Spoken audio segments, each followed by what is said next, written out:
shown up on that pick and shown comfort. If you can get it, just give it to the man. Yeah, absolutely. I think that he deserves a tempo jungler. I don't like to necessarily see him playing tanks at this stage because I want to know that when he wants to look for his fights, he has easier ways to find them, you know, through the weave of wall. Would have made Edward's job a lot easier of forcing those engages, and it just, you know, wasn't the case in this game. Even something like the Nocturne that he did decently on in game one. Great in game could one. Could be something that they could look to as well. But we'll let the teams answer for us here as we are into draft for game number 4. Gambit on the blue side, banning that Singe. They'll ban away the Lissandra, so Licorice's picks getting picked on a little. And 2 supports by Cloud9, TK and Alistar, gonna get out of there as Aatrox banned by Gambit. Yeah, and if you're Edwards, this must feel bad because they really are targeting you now. They're saying that unless you're on one of the easier to execute supports, that you look pretty ordinary all throughout Worlds. And I think that's been the case, expecting potentially to go towards a jungler here for Diamond just because they haven't hit the champion pool, so we would have his pick. Kai'Sa also up and available. Varus also there for Logic. These are kind of the champions that we've seen so far. I do also like the Urgot ban from Cloud9, just saying, you know what, let's not give it back away and have to run into that problem. And there's the Taliyah first pick, though, for Diamond, so he will get the more aggressive side of the matchup, depending on what Sven wants to take here. Potentially, I mean, there still are avenues for Sven to look to attack this. You can take some early skirmishing pressure. You don't necessarily want to have something like a dash like a Xin Zhao, because if she does get the pebbles down, you do a lot of damage to yourself. And this would be a change once again. You know, flip it on its head. If they want to go towards, that won't be a change. If they want to go towards the jungler, we can take the stronger bottom lane with the Varus. I would have liked to have seen that. To see, certainly considering a bunch of different picks here, but looks like Cloud9 maybe just flashing some potential options. They will take Thresh Draven completely blind once again. And now this time around, I think that you can take yourself, you know, potentially the Rakan, potentially look towards the Varus if you are Edward as well as Logic. You know that Logic's going to get targeted out in the second round of bans, most likely, if you don't take his pick right here, whereas there are all of the major tanks up, and Stehos looks pretty good on the Maokai, so I don't necessarily think that's the problem. Kira has shown that he has a champion Ocean, so I don't expect them to go towards his pick, and I think prioritizing this bottom lane does make a lot of sense. I like the Varus here a lot from Logic. We'll see what they pair it with here. This would be called a Gambit special. Haven't seen Tarek in a long while. But we'll see what they do in a select here. Still 10 seconds to make their third pick of this draft. Oh! All right, it's Nautilus instead. And I expect it to be a support Nautilus. Yep.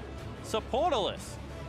Which isn't very good at the moment, I don't think. Has just gently been tapped up time and time again. See if I can find out the last time Supportalus graced the stage for Edward. See if it's even got some going this year. I'm going to guess probably not. Yeah, I'm also going to guess that as well. Turn. Going to be locked in. I found one. It was a loss. It was a loss. It makes a lot of sense because I don't think the champion really does fit the bill. However, could potentially match with Licorice here. Back in there, though. It looks like Nocturne is the pick for Sven this time, so going to take that very strong, aggressive jungler. I'm interested to see whether Gambit takes away the Akali, because Cloud9 have shown that they can flex it into 2 lanes. Flex picks on red side are pretty potent because you're able to guarantee, you know, at least one theoretical good matchup for one of your lanes, as well as take something OP. So I would potentially, if they want to continue to show their proficiency on the champion, like to see Sneaky out of this pick ban, take himself that for potentially Licorice, potentially Jensen. If it is going to be the case, I would like to see them ban away potentially one of the other damage tanks, maybe something like a Cho'Gath that can wave clear against it rather well. Looks like Sion and Nivea, so yep. It's kind of taking away the comfort for top and mid lane respectively. Galio the ban there for Gambit. On will join in. Take the very strong, straightforward team fight tank away. Because the last time we saw the Akali top lane, you got to remember it was played into Urgot. Nothing has looked good against Urgot so far. And I'm sure that Jensen can play it in the mid lane, so, you know, there is that double header. Not to mention the fact that a lot of Kira's champion pools do whoa, okay. That's the Jarvan. That's a blind Jarvan. For which solo lane spawn? It's for top lane. Yeah. I wonder I'm if just it's testing you. Wonder if it's a shout out to, you know, the previous top laner of Cloud9 in Ray, big full AD Jarvan player when he was in the LPL. Poppy though, or top lane presumably this time around, unless there's a couple of flexes going up again. But yeah, you can of course move these around. whatever it is, I'm certainly surprised. I mean, Nautilus was already We're expecting one of the a biggest mid laner. banners. We're expecting a mid laner, and we will get a mid laner. There is LeBlanc, not banned this time around, but give presumably Jensen counterpick. Although I'm hearing Vedius' voice in the back of my head saying that maybe we could play it. It's not going to happen. Most likely going to be a rise here, I think. You know, pair up the globals one more time. Jensen's looked very clean on it. Ooh. Once again, Cloud9 just reaching further and further back into the champion select.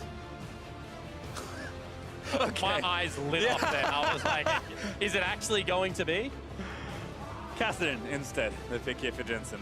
Makes a lot more sense. I mean, we've seen this matchup played multiple times across the play-in stage already, and it does seem to be fairly heavily Kassadin favored. G4 actually played both sides of it and kind of won both sides of it. On the LeBlanc, he was able to leave lane, pick up kills around the map. I actually think he took down the jungler twice, was 3-0 when he came back to lane. Then against G2, when he played it again, was able to pick up a couple of kills on the Kassadin side of it against Perks, and was able to win out on that lane very hard. So see what Jensen, someone can do, someone that is very practiced on the assassins in the mid lane, can pull off in this current matchup. Just want to point out, there was a number of games ago when we heard from Mark Z in the analyst desk giving his win condition for Cloud9, but they've ignored that. He said don't show innovation, and Cloud9 have shown new picks, I think, every single draft so far. However, if it's enough to push them over the edge here and win this game, I'm sure they'll be happy to show a few extra things here in the play-ins. Because there's two ways that you can treat new picks. One of them is the fact, let's hide it to win a game, and then the other thing is, let's pick it and scare everyone else.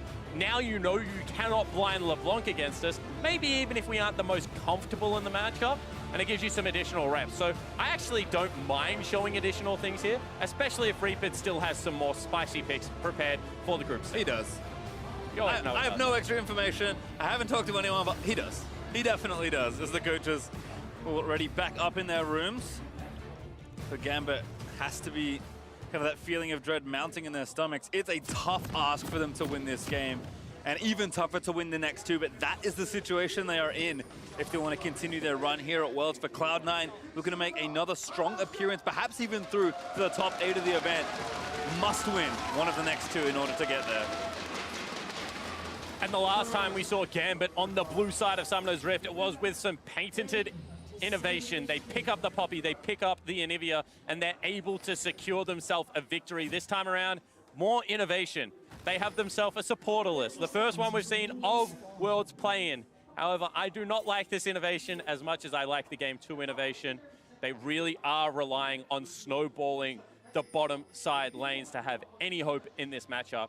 At the same time, once again, C9 just have a very good 1-3-1 comp. If Svenskeren gets any kills in this early game, it becomes even easier to execute upon that, you know, attack Stayhos, attack Kira in the side lanes, where they are already in, you know, pretty tough matchups. This is a change I can get behind though for Gambit. They don't overcommit to it, but they do group as 3 and try and get some invade pressure down. C9 though, play it nice and defensively. There is a good deep ward for Gambit on the blue side of Cloud9's jungle, but nothing too crazy as we can see. Sven is starting on the left. Same there for Diamond. A little bit of adaptation out of Jensen here. He does stick with the fleet footwork as his rune of choice, which we've seen a lot of. However, this time around doesn't go with the Dorian shield. So obviously thinks the lane is a little bit easier than what the other mid laners did as they went with a shield purchase. It actually, in both situations, worked out a treat because they weren't forced out of lane, but we'll see whether Jensen has some more forward pressure potentially in this matchup now that he has gone with the more aggressive Dark Seal. Yeah, we have seen Jarvan already this tournament, but not in the top lane, so we'll see how Licorice can do here, especially versus the counterpick Poppy that Stayhos does have for himself. And I'm actually a pretty big fan of Jarvan at the moment. You can max out W second, it gives you very good options in taking some of these fights. He's got pretty good sustain now that Corrupting Potion is in the lane. And he just procs grass like really fluidly through his trade patterns. Other people that take grass don't necessarily want to go in for auto attacks with their trade, but given the fact that Jarvan's passive, synergizes really nicely with it, just makes sense. See, Diamond right now, zipping around the top side of Summoner's Rift, hasn't really been able to outpace the Nocturne, however, who's just gone major camp to major camp. With Dustbringer, one of the quickest junglers. And once again, I expect Sven to just try and get towards level 6 and try and impact potentially the top side of Summoner's Rift.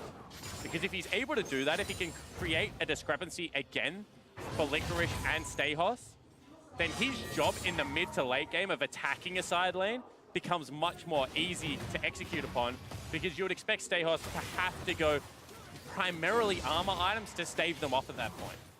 See Diamond kind of thinking a similar thing. We'll take the Krogs away.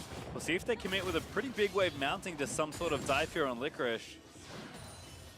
I mean, got to remember that he is running the Resolve primary, so he's a pretty tanky Jarvan at this stage. They go for it regardless. Oh, W maybe used early. Licorice just kiting it out, pops the shield up, and walks away from it. And now all of a sudden you can see Sven is heading towards the top side of the map, so they can turn this. There's no steadfast presence if they walk back through.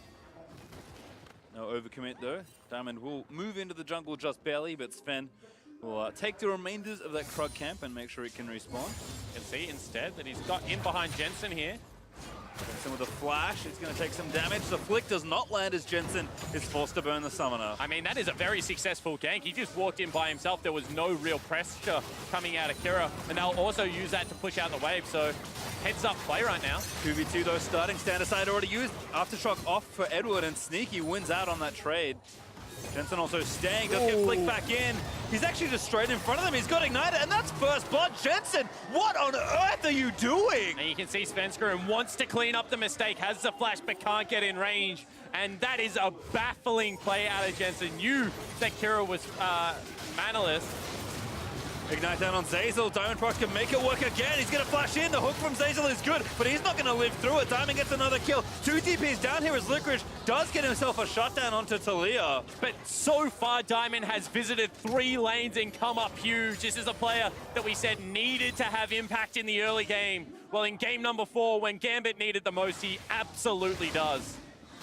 Sven will take time to invade here, but he's actually getting collapsed on by 2. Svenskeren, great spell shield, but he's still going to get rooted by the auto attack. He does have his flash, but it's not going to matter. C9 just throwing themselves into the arms of Gambit. And That's no awful. priority bottom lane. You can see that they just sent Zeyzal back. They know that the top laner has recalled as well, so Sneaky can't push in. Hook is on again. Oh, root lands, heal burnt. Zeyzal, no follow-up, and Sneaky's out of mana. And Sneaky flashed as well. This whole bottom side of the map now without a summoner spell for Gambit. They're about to tick level 6 in multiple lanes. Diamond Prox can really impact any lane on this map now. And it feels like Licorice is maybe the last vestige of the early game sanity that Cloud9 have, because they have just turned their brains off in the last extra plays. And credit to Diamond Prox for doing that work. Again, so impactful on this Talia once again. And we said get him the earlier jungle, right? Allow him to have impact. This time around, Svenskeren should have just been trying to prioritize farm, should have been trying to get towards the stage of the game where he is able to impact the lanes. But now, when you have a Talia that can also get into the lanes, when you're relying, hook on again. Edward, the target. See if C9 have enough. No flash for Sneaky, used it already, so can't really follow. Yeah, Diamond also down there as well. Reading the plays, that's an ultimate. Dunkaruski there for Licorice. Is locking him in. The minions helping out. Corrupting Potion ticking away also with a team up at Diamond again. Kira diving into the bot side of the map. The chain's gonna miss, and Sven's here early. Beautiful counter gank by the Nocturne, and C9 collect a kill. Yeah, very nicely done out of Sven there. Read the play beautifully. Used the summoner spell to pick up the kill. On the flip side of the map, Licorice still trying to just exert some pressure over Stejos here. Had the level 6 first. And again, using the Corrupting Potion charges, it seems like everyone is out here in the top lane. Jensen also now able to rip walk on. But Kira still continuing to play aggressive as we'll watch this again. Yeah, that's just a nice hook. Very good vision placement put down earlier. If Kira lands this chain, Sneaky dies, but it is not to be. And as we mentioned, the fact that Sven commits to that play, and he needs to catch up, because your job is the exact same, apart from the fact that they have a mixed top side, so you know Poppy does a lot of physical damage, then all of a sudden you have a Talia doing magic damage versus double physical damage dealers, which means Poppy's itemization is much easier to solve for. Not to mention that Licorice in the split push also has to be able to do damage to be relevant, so he's never going to build pure threat. Diamond at this pace would have just been able to camp Licorice, be able to take him down time and time again. If he looked to split into the side lanes, now with that kill from Sven, can start catching back up, can get back on pace for some good farming, and look to counter game. At least the gold is even back up or thereabouts. Gambit still up a few hundred. Both junglers moving in towards 6 have actually hit it on either side now, so look for Sven or Diamond to have an impactful first ultimate. It seems like right now both are perhaps trending towards the bot lane here.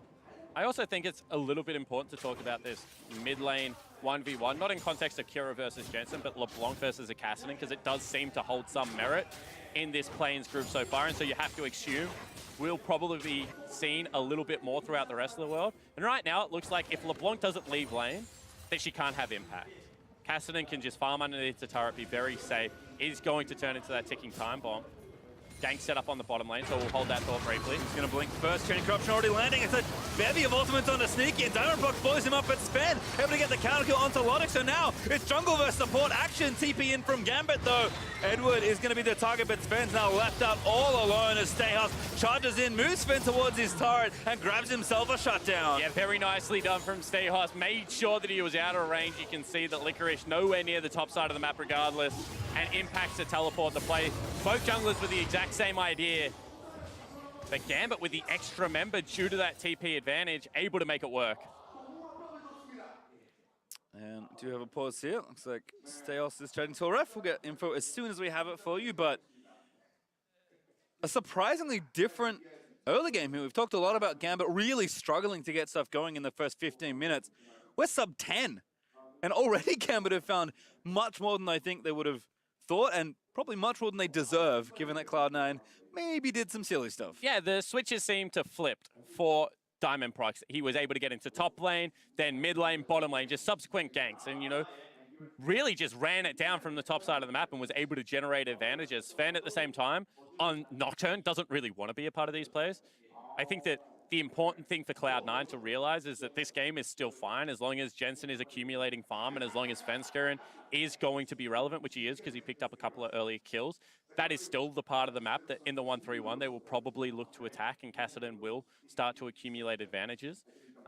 In saying that, I think that the good news here for Gambit is that the Nautilus hasn't looked horrible so far. It's generated good fights, and now the fact that we have a Draven and that ultimate is going to follow through, the team fight execution does become easier. So even though they have a composition that once again can attack the side lanes, I think the player tendencies of Gambit is to always team fight. And that's what we've seen so far this series, and they certainly have ways to make that work as well. I mean, again, if you're looking to lock down a Draven, Nautilus does it better than most from the support role. So I can, again, see the theory behind the pick, and as you mentioned, it's not been too bad so far. Looks like we are investigating either a mouse issue or some potential creep block. We'll get you more info as we have it, but as you can see, people talking to the top laner there for Gambit, just to make sure everything is A-okay. And this is always a tough thing for any team or any player. When you're in a pause, all of a sudden, things go quiet, you're not focused on the game because there's no game to play right now. Yep. This is certainly a test, albeit a small one, but something that teams do have to get through here on the biggest stages. Yeah, I actually talked to Ejim about it a lot because obviously ex-pro player has had more than his fair share of pauses in his time, and he says a lot of what goes through your mind is what cooldowns have they used? Where are their... Because the big cooldowns are going to be recorded, right? You have a TP timer, you have flash timers, but when did he use his ultimate? Like, how long ago was that? Yep. Most of the players are a little bit more feel-based in regards to those cooldowns, the soft cooldowns in the game, and that's really what you start to lose touch with as you sit in a protracted pause. Well, looks like we are going to be getting back in soon enough, so just make sure everything is A-okay before we load back into the Rift. As I said, though, it's kind of fun to see that this jungle matchup we talked up as being an ancient one between Sven and Diamond. I think in this game especially, and we saw that already with the bot lane altercation, is becoming something that will be pivotal in the result of this game. Certainly agree, and I think that if you're Diamond, you know, such a storied jungler, you do not want to go out of Worlds a second year straight without having a Diamond game and, you know, really being able to dictate the pace of the Rift. So I love what he did here. He got busy super early on into the game, and he said, you know what, this might not work, it might work, but I'm just going to visit everywhere. I'm going to make sure that Sven is reacting to my plays, and a couple of times, you know, he got counter ganked, it looked poor, but last gank especially, you know, able to get into the bottom lane, picks up a kill, teleport completed this time for Stayhouse. They managed to swing it in their favor. They've generated themselves that early gold lead. And as the game progresses, you know, Varus going to start dishing out so much damage. LeBlanc will come online earlier than the Cassidy, so we'll have windows to play around. And I think that all Diamond can really hope for is to continue the tempo of this game to be nice and quick for his team. And in a lot of ways, he really is the heart and soul of this team, I feel like. Obviously, he's a big fan favorite, been playing forever, but so have some of his other teammates. Edward, of course, comes to mind.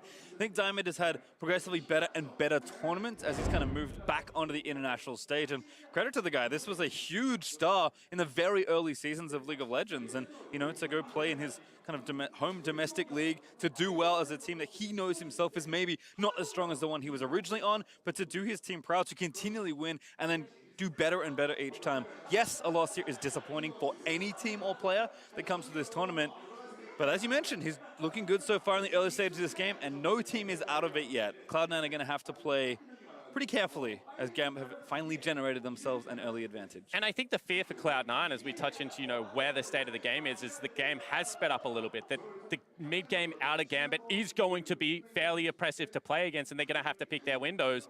And in the play-in stage against Detonation Focus Me, Cloud9 wasn't able to do that. They were rushing plays. They were getting caught out. In game number 2, it felt like a similar situation. So this isn't a Cloud9 lineup that is playing flawless macro League of Legends, that is positioning perfectly around Summoner's Rift, and I think that that will weigh on their mind if this game continues to track in a similar trajectory. And again, Cloud9 are a pretty scrappy team, all things considered. They kind of clawed their way out of groups last year at Worlds, but not in play-in. That's where they dominated. So to be challenged here, certainly credit to Gambit. We'll see which team can clean it up as we pop back onto Summoner's Rift.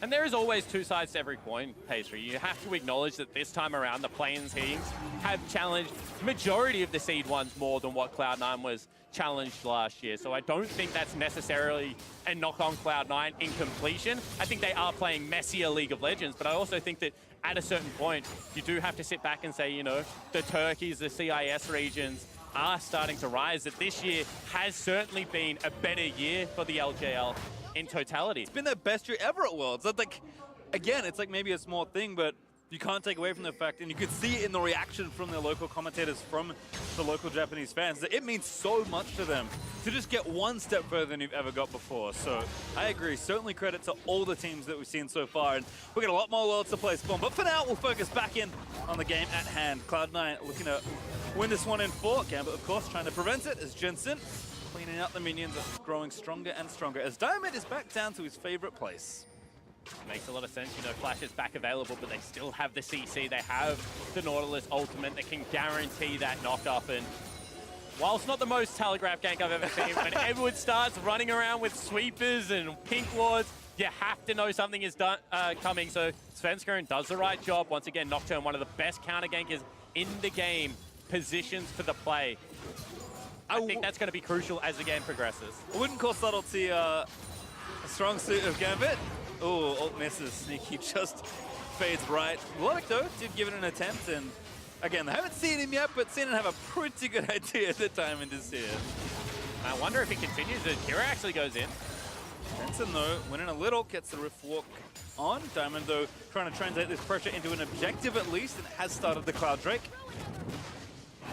And they've stopped. Yeah, I don't think that's a Drake that you want to take. You have the push in the bottom lane. You can see that mid lane also is getting first access to the wave. So if you do take that, you give a lot of that pressure back over to the C9 lineup, and they are right now starting to get, not strangled, but you know, you can feel the grip tightening as Gambit try and exert their will onto this game. Once again, C9 just need to ensure that Jensen has access to farm. So the map deteriorating, opening up at this stage of the game before he had his Rod of Ages and can go towards the side lane would be absolutely disastrous for how they want this mid game to play out. And again, Sven is just checking down the bot side, making sure he's in range, ready with the ultimate. Moved down into that brush and cleared the control ward that Edward did place. And Diamond, I don't think I've seen him move for quite a while. He is still here in the bot side of the map. Yeah, well, there are no major buffs for him to take. They might have thought that he is heading towards the blue buff now. A very nice trade coming in for Kira. Jensen gonna chug a pot and run down towards the right-hand side, but could get cut off here. He wants the honey fruit. Kira's gonna make him pay. Rift Walk out. Kassadin Classic still safe. And you can see the ward over the back of the Pit of Dragon has done a very nice job of kind of tracking where Diamond has been the last couple of moments. And now they have solid information of where he is. It's actually going to be Svenskeren that trades places with him and goes towards bottom lane, but I think this will be pretty easy to read if you are the Gambit lineup. Ward's going to make it unnecessary to read as Ooh. the TP in from, is that Jensen? Oh, that's both of them. Everyone's coming down to the bot side of the map. They want Logic. The hook is just short from Zeyzal, but the dunk from Licorice is going to seal 2 kills in the bot side for Cloud9. And what a beautiful play out of Cloud9. The easiest way to get to your spikes is to accelerate the state of the game. Take yourself a couple of kills and a turret, and it was against the flow. We mentioned that Diamond was going to be heading north to hand off that blue buff. Cloud9 read the play. They use the previously mentioned ward, and they smash Gambit. Yeah, just erase the duo lane and take the turret as well. Sneaky continuing to cash in on both turrets and champions. We'll watch this one again. And this is just beautiful coordination. As soon as the teleports are completed, they make the move for the play. You can see that once the stack had been committed to, they're willing to burn everything they needed. Multiple flashes coming out to ensure that play is successful. And now the fact that, you know, Svenskeren is arguably back accelerating into the game. He's a little bit down on experience, but has 4 camps up and available, is going to be fine into this mid game. Diamond's job becomes very hard because he is going to be the target if ever Sven is second to the gank. If Diamond flies in there first, Sven is just going to try and eliminate the Talia. Gets harder as well, given that Sneaky also finished his first item. Unless you count jungle items, is the first one in the game to get that done, as Zeyzal tries a very sneaky hook from Fog of War, but Logic is just out of range. And they're still not in a situation where Jensen wants to go to a sideline, especially given the fact that he just burnt his flash and doesn't have Roa stacking up still. Is still very squishy if he ever does get collapsed upon by multiple members. So you can see that he's hovering his pressure towards mid lane and then only just catching the side lane as it is about to hit turret. That chunk could be pretty crucial, however, for Kira if he wants to stick around. He's the person with the double summoner spells and can look to continue this pressure. So 1-3-1, certainly not at the state where it's going to shove up lanes. I think Gambit has done a good enough job of delaying that for a few more minutes. And these are the windows that we talk about where Poppy is more online, where right now the Talia is more impactful to level 11, where Kira, level 11, is going to have huge presence in these fights, where Gambit really need to make their mark and try and accumulate a lead. Well, despite the disaster in the bot side of the map, Gambit did get the Rift Hold out of it, so they'll use that to take the mid out of turret. Sneaky Lou dispatches that before the charge can come in. As you mentioned, Cloud9 still needing to buy time. Jensen with the blue up, and I assume Rod of Ages probably done, although he's going to catch the next wave that Kira is pushing. Licorice even roaming down to mid lane just to try and find something here. His turret's a little low after that departure, but still feeling pretty confident here with a healthy lead. And more than anything, just wants to impact the map if he can again. But Cloud9 having no TPs for a little while. It will actually be Stayhos back and ready with his global that can try and make a play. Game is still balanced very delicately at this point. Yeah, absolutely. And I think that the next breaking point, as that mid lane turret is now gone, is can they impact the 3 units of Svenskeren, Sneaky, and Zeyzal? Because last game they weren't really able to do it Pastry. However, this game, they have the Talia, they have a very easy engage of Edward just clicking R on someone and being able to follow up, and they can chase for a very long time. So I want to see Gambit right now look to try and push out the 2 side waves as far as they can, which is unfortunately only the turrets, and then try and collapse mid. Because if you get control over the middle portion of the 1-3-1, then you can start getting vision around jungle, you can start starving out side lanes. The last thing you want to do is continue to funnel farm into Jensen, into Licorice, and allow them to have the late game that we keep talking about. And C9 should honestly just keep conceding as much as it makes sense. Yep. Keep trying to pick up the side waves and just keep scaling. Yeah, as a result, Gambit do get themselves the Cloud Drake. Certainly an acceptable loss given where we are. Licorice getting slammed into the wall by Stayhos. Just going to run out of there. Stayhos with that finished Sunfire Cape and the Glacial Shroud. Pretty potent in a 1v1 versus the Joven. Absolutely is, and with that pressure top lane, all of a sudden it becomes a little bit more difficult to rely on, because you can see Kira heavily winning the bottom lane split push. Stayhos is starting to win the top lane split push. If this is potentially a Sheen getting picked up because he wants to be more of a damage threat, then, you know, Licorice might be in some trouble here. And if the wave starts breaking for C9, if they can't hold at these turrets, then Svenskeren is going to start getting starved out of his jungle. A starved Nocturne not going to be much use at all. So Licorice is trying to hold on to as much of this turret as he can, but Cannon Wave is chunking it down. Steos continuing to apply that pressure, and Licorice, he wants to go back. He has money to spend.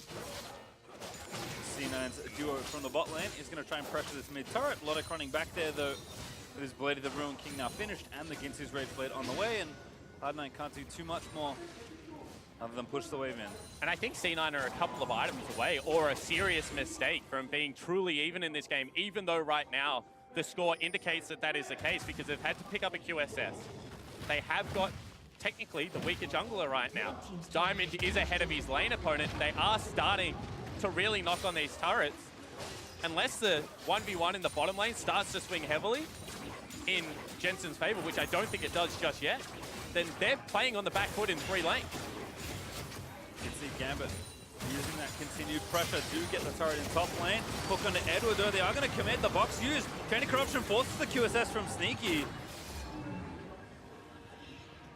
Doesn't take too much damage after the fact as well. Kira and Jensen, though, at it again. Chain does latch. Jensen going to try and find it out. Here's Svenskeren, though, riding down towards it. He went on the wrong one. Oh, Jensen dies again. Kira able to take him out. Can he get away from Svenskeren, though? Now Gambit actually found a different pick. It's Zazel that's left out to dry. Ward's over, trapped into the wall. A beautiful weave as well from Diamond as Lodik gets a kill. That is a heads-up play out of Diamond. Traps a Thresh in the Dragon Pit. You can see they also force off Sneaky. They get key summoners from multiple members and are able to pick up the kills.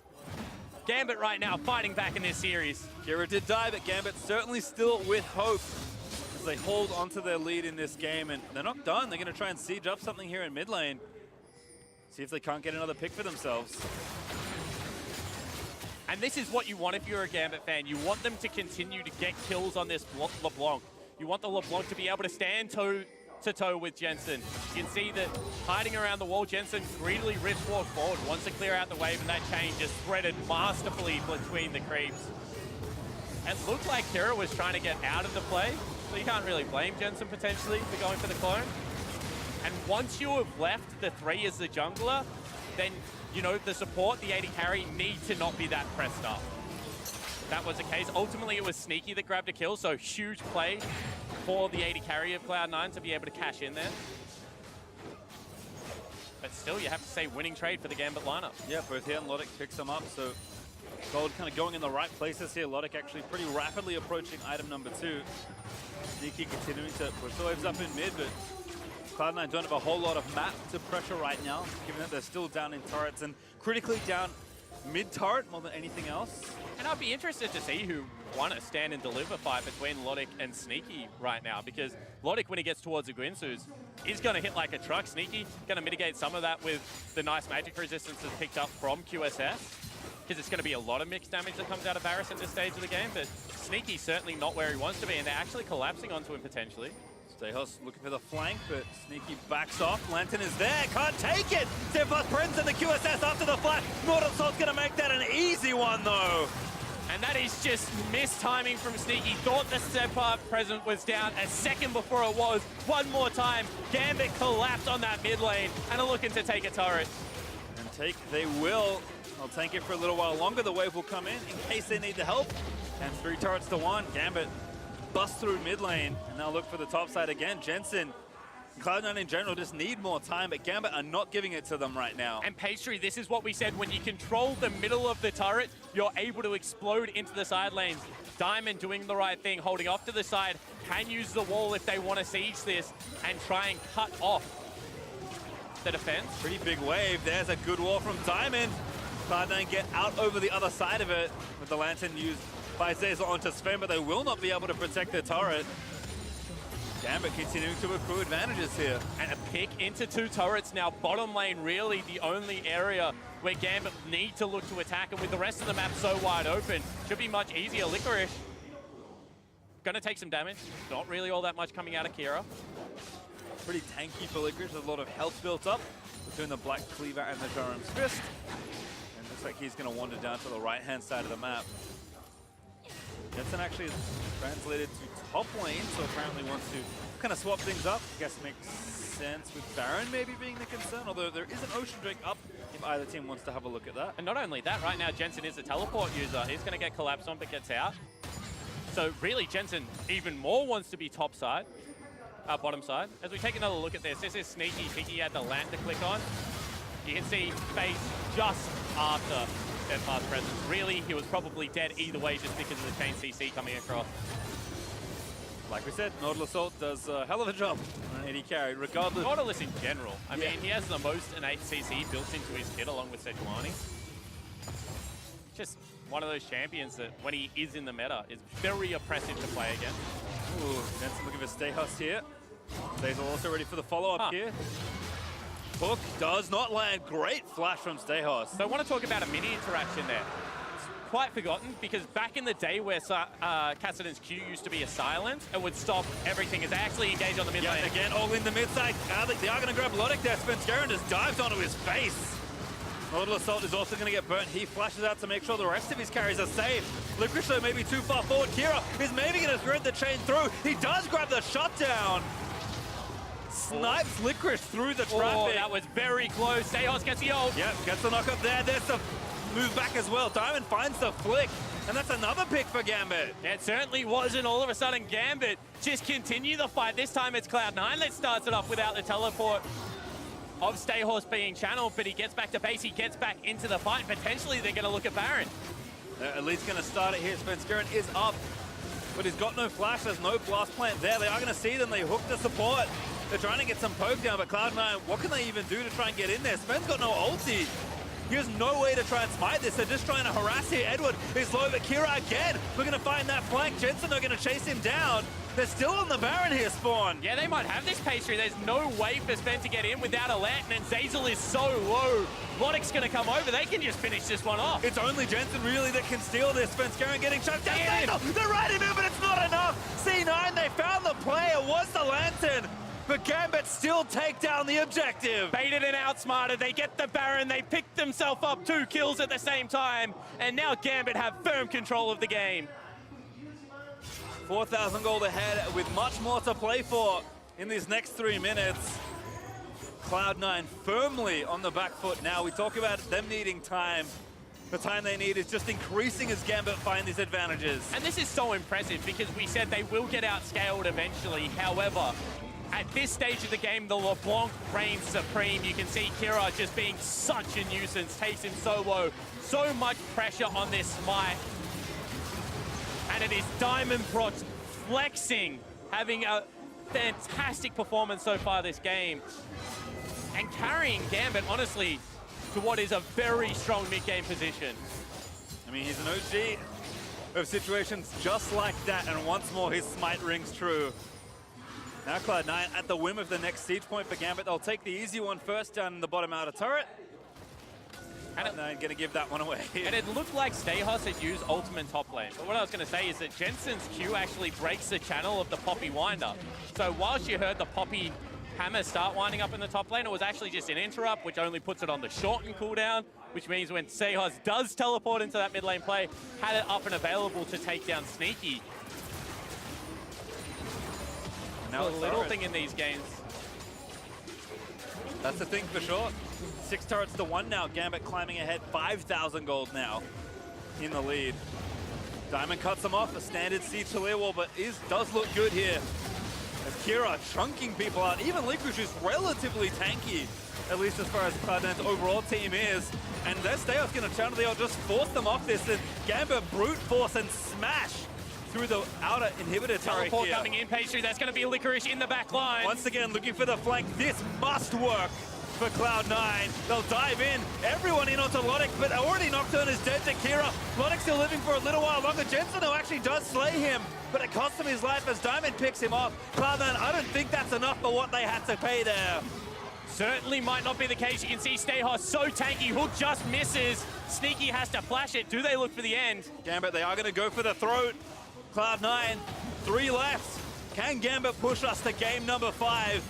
Here for our first best of 5 in the play-in knockouts. They find the slam. Licorice burns a stopwatch. The Nexus turret though still under siege. Licorice, he can't really get out. He dives into the backside, but he can't get this assassination. And Kira is just smashing people. Sneaky, able to take down the clone, but that's not the LeBlanc they were looking for. Another hook from Zazel, but C9 they got him. just have no health to defend. And Gambit, they will make it all the way to game number 5. What a performance! And after game 2, the analysts were kind of patting himself on the back. They said that was the one game that we gave Gambit, but they say no. Blue side victories, able to carry them through to this game 5. And Diamond Prox having a throwback early game, setting the scene. We said we were a little befuddled about why he took Gragas over Talia in game number 3. And after that performance, I think we're a little justified. I was about to say, now you're even more confused. Like, what is going on? Diamond just putting on the carry pants, but it wasn't just that. It was the Kira this time around. Much greater control over that mid-game. If you're Jensen, you concede so much early pressure in that matchup, and Kira really made him pay. But across the board, Gambit seemed to be elevating as the series goes on. Now, this is a situation, if you're North America, you did not want Cloud9 to be in. Your young rookie players that we keep talking about, backs against the wall, might fail to make groups for the first time. Certainly it would be a devastating blow, but we'll have to see how it all pans out. Gambit just slowly growing in strength to strength. But for more on how Gambit had tied up the series and pushed us to game number 5, let's get a breakdown from the State Farm analyst desk. Thank you very much, Pastry. As much as we want to talk about C9 not making it to the group phase, I think we also have to talk about the possibility of Gambit somehow, against everyone's expectations, maybe making it to the group stage of Worlds. What's going on? I mean, it's very fitting that the region that had the one team to ever get out of group stage as a wild card region also be the first team to upset a #1 seed. It'd be pretty impressive. Wow. So let's break down, Raz, how it happened. I feel like we're seeing a different Gambit almost every game, and in this one, it was Diamond Prox who went off early. Yeah, a complete evolution. I felt like what we didn't expect was going to be the constant jungle pressure coming on towards the Talia pick. I didn't expect the Talia pick coming through. So I immediately, just from the draft alone, expected there to be more of a Nocturne pick for him, but it was actually swapped. Svenskeren picked up the Nocturne. The pressure went towards mid. Immediately went towards the bottom lane. All of this while it was envisioned, so Diamond Prox went straight from mid to bottom lane. Don't know what was happening in the comms here. No, this is a fair amount of disrespect in those previous 2 replays, but with that, Gambit was kind of off to the races. The game that they had that was really impressive from their day 1 performance also had the Talia, and I think that's a pick that, you know, they have to be careful of now because it seems to work very well. Moving to blue side for C9 next game, maybe they have to ban it. Yeah, I agree. And I also think that Gambit this time around did seem a bit cleaner than they had in the previous games after they got that lead. And one big difference was in the mid lane. Our MasterCard player of the game is Kira. And I didn't expect him to get any MasterCard players of the game during this series. He started off horribly. So what happened in this one? I mean, we were talking about in game 1 and game 2, the reason that we thought Gambit had no chance in this series because we expected Jensen to monster him the entire time, but it felt like Jensen took a counter pick he was completely out of practice on, whereas Kira looked great on the LeBlanc pick and was able to win a lot of trades, and then Jensen having some disrespectful attempts at clearing a wave 2v1 as Cassidy in pre-6 gave over the first blood, and from there, in the side lanes, he continued to outplay both Jensen and Svenskeren. Yeah, these are the best games I've seen from Kira by far, and this was when not only does he have, like, the Cassidy have a pretty good matchup here, but he had the backup in a 1-3-1 with the Nocturne pick. So the fact that that plan hasn't been paying off when Kira was actually just in a 1v2 situation in the mid game was very surprising. And on top of that, a lot of the mid lane trades, sure, Cloud9 found an opportunity to go for a bottom lane dive with a 5-man flex. It was just still Gambit having a lot of control before that point. So this is much more better control from Gambit. I think that's the big thing, was like that was supposed to be a matchup that was going to swing in C9's favor, and the fact that Kira turned it back around to be their advantage kind of broke C9's comp apart in a lot of ways, because they don't really want a 5v5. Yes, they can dive and kill Lodok with the amount of insane engage that they have, but after that, their team fight is useless, and it's basically pick one person, and you want to do that in the 1-3-1 setup, but they can't do that because Jensen's getting crushed. No, so from that, Gambit takes the game. We're all squared up. Now, mentally, you arrive as Gambit as, of course, they showed confidence in the pre-game interviews, but I'm sure they realized that C9 was actually supposed to be much better than them. And C9, on the other hand, probably didn't come into this day thinking they would hear Silver Scrapes and have to go into a game 5. How do they reset? Immediately, just to say this, they have to reset their draft. I know that's something that we've gone and focused on a little bit. The Draven Thresh lanes, I think, is just so it's pure laning phase dominance. Move away from that. Go back to the Kai'Sa. Play towards team fighting. You can play a little bit slower. Right now, these games are a lot more hectic early on, and that's not in the comfort of C9. Absolutely agree. I mean, they lost one laning phase pretty harsh by like 30 or 40 CS when they were on the Kai'Sa, but I'd still take that over the Draven. And you can also ban out the Varus and some of the things that we're punishing it here on blue side. I think they have a lot of flexibility to stop experimenting. The Jarvan into Poppy is kind of weird. It's not like inherently great. There's a number of those kinds of things where I look at what they chose to do, and I think that they could do a lot better. And immediately, I want to see Blabber back in. Only because I felt like in the 1-3-1, the communication was a big disconnect between Jensen and well, Spencer. just to jump in here, there are no substitutions for the next game. There we so go. That won't be the case, and C9 is blue. So that's immediately, I would just say they should just change it up so they have a 2v2 focus mid, just go back and draft, because this time around, LeBlanc and Talia are great, so they can force the 2v2s. So I'm not saying to take both of them. I think Talia is going to be a higher priority here. You weren't that much afraid of the blue side. You said before the last game, I'm actually more scared of C9 on the red side because of the things I've seen. Now, do you feel confident that with the blue side, they'll be able to close things out? I think so, but like the great Edward said, Sene. Oh my gosh. Who knows? All right then. Well, we will be seeing what will be happening. I also believe we'll be hearing silver scrapes, and we'll be going to break in just a second, I believe. Yeah, that's true. Well, Silver Scrapes is up, and C9 is back, and they're up against it. They have to get back in this game, and they have to win their next game if they want to get to the group stage, or is it all up to Gambit? We'll see after the break.